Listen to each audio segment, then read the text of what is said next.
Hey everybody, welcome back to the channel. Today I'm going to be replacing this cassette and the chain. And first off, you're going to need some tools. What I have is the following: 5mm Allen, cassette tool, chain whip, of course a ratchet, chain breaker tool, something to break your quick links off. I've been using this for years. It's just an old cheap pair of wire crimpers, and it works actually very well.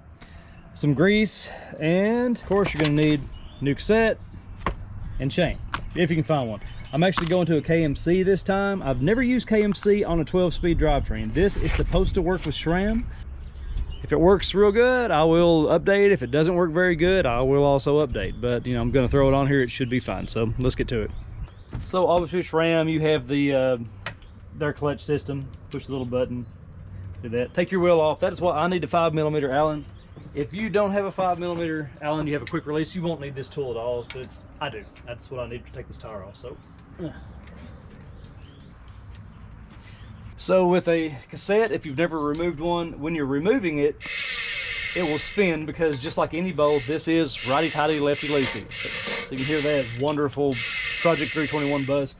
So that's what you need. That is what you need the chain whip tool for. Hold it with your chain ring tool, and it shouldn't be too awful to remove. There's the cassette tool that I used. This is a Wrench Science or some other generic, more generic or different brand of part than Park Tool, so I don't know what the actual Park Tool number is. If I find it, I'll look it up for you and put it up on the screen. Old cassette off.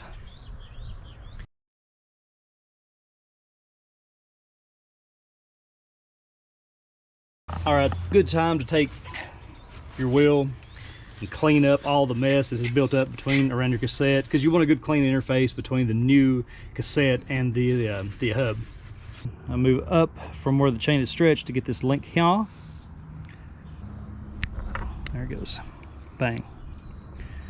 Just push the old pin out, as you can see. And it's all the way out.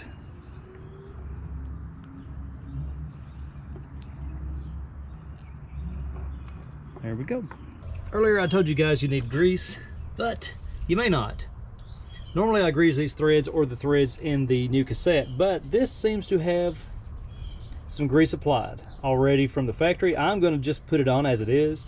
If it creaks or gives me any issues, I'll take it back off, put a little bit of like a marine grease or a Park Tool grease or something on it, but right now I think it's going to be fine to use as it is.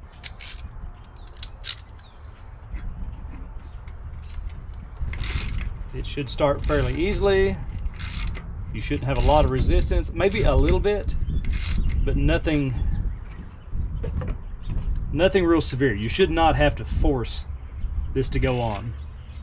It's machine thread, so they are a little tighter tolerance, and it is aluminum, so you have to be careful with.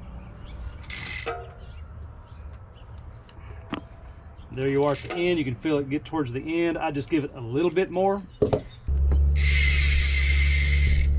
So now we're putting the chain back on. We've got the wheel installed, cassette installed. Not hard at all. If you've ever wondered about it, it's a super easy, one of the easiest things you can do on a bike. Engage that clutch back, and generally I will pedal around until the chain, the new link, gets on top. And if you can see it right here, I'll take that pedal back. That usually locks that quick link perfectly into place. It's one good hard whack on the pedal. So now with the chain installed, wheel installed,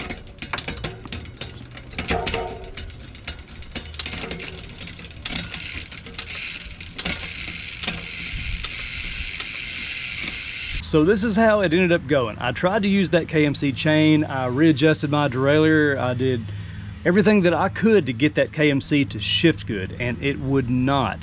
Now, disclaimer, it will work. You can use that chain, it will shift, it will do its thing, but it's really, really harsh shifting, and it didn't play well with the Eagle gear, so I ended up ordering another chain online. I hated to, but their chains are getting hard to find. But when I finally found one, I paid a premium for it because it was an XX1 level chain. And I put it on the bike. The best part to me is it's black, so it goes with this theme. I like a stealthed out bike. But I put this chain on there, got to shifting it, perfect. Everything is just as it should have been from the word go, what a new chain should shift like with a new cassette. So anyway, if you guys are out looking for a chain for your bike, you may not want to choose KMC, and I hate that because I like KMC as a company. I've used their chains in the past, but it would seem that maybe 12 speeds at least, possibly 11 speed too, doesn't play as well. That chain specifically lined out SRAM products on the box, and it was not a cheap chain either. It was fairly expensive. So anyway, I tried it, didn't work for me, not to my liking. A little too harsh, a little too rough on the shifting. It wouldn't have been fun on the trail. It would have been constantly on my nerves. So I paid for the new chain. There it is. It looks good. I hope this video helped you guys to learn how to work kind of on your own bike. It's really not hard to do cassettes, definitely not hard to do chains. And if you ever want to tackle it yourself, maybe you can use this as a reference. Anyway, I hope to see you guys next time. Thanks for watching. Remember to hit that subscribe button, give me a thumbs up if you like the video. And until next time, go live life big. See you on the trail.